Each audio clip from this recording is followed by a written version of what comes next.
Hello people, welcome back. I'm Aniswagla and this is my YouTube channel, and today I am back with a new episode of our real-time ecosystem simulation. Today I'll be explaining what I have done in past 1 week on this project so that you can have a clear idea of where this project is going and what will be its future. If you haven't checked out the previous episode, then I suggest you do so because you will know my motive on this project and what I want to create at the end.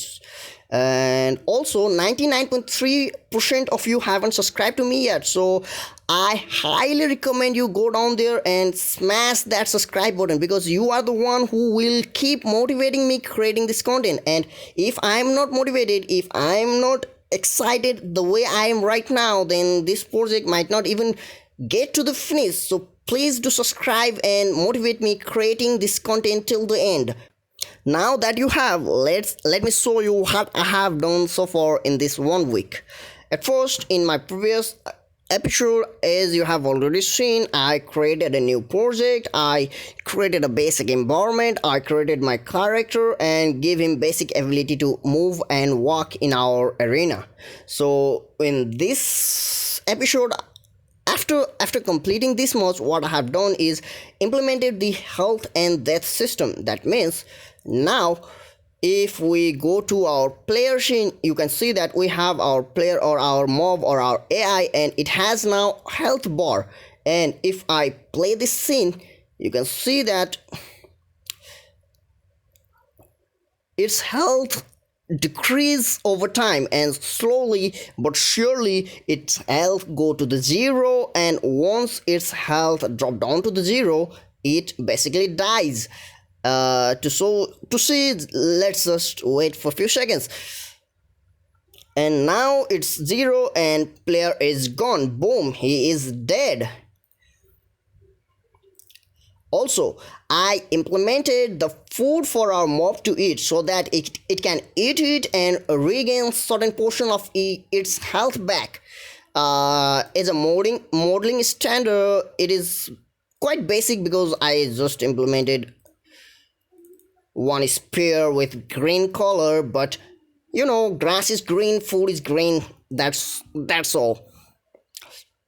And when player eat this food, his health increased by certain level.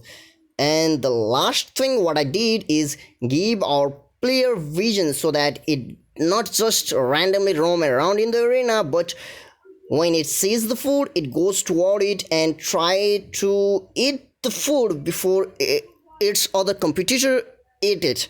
So that's all what I have completed in this video. And for future, what I'm thinking is creating certain time limit for new food to randomly generated inside our arena so that basically the supply of food don't end. And then I will continue to our genetic algorithm so that reproduction happen, new generation increases, passing of traits, and so on. So let me show you the demonstration of a complete scene for now, at least. So here, when I play whole scene, then we have 4 competitor, 10 food in the map, and they randomly roam around searching for the food. And when they get the food, they get certain portion of their health back, and if they can't get the food, they will die of hunger or starvation. At the end of it, it is the survival of the fittest, and luck matters a lot. So here is our champion who managed to survive till the end. Now, if you really enjoyed the series and want me to continue this series to the full extent, then again please go down there and subscribe because I need motivation to continue this series. That's all for today. I hope you enjoyed it. Thank you so much. See you next week.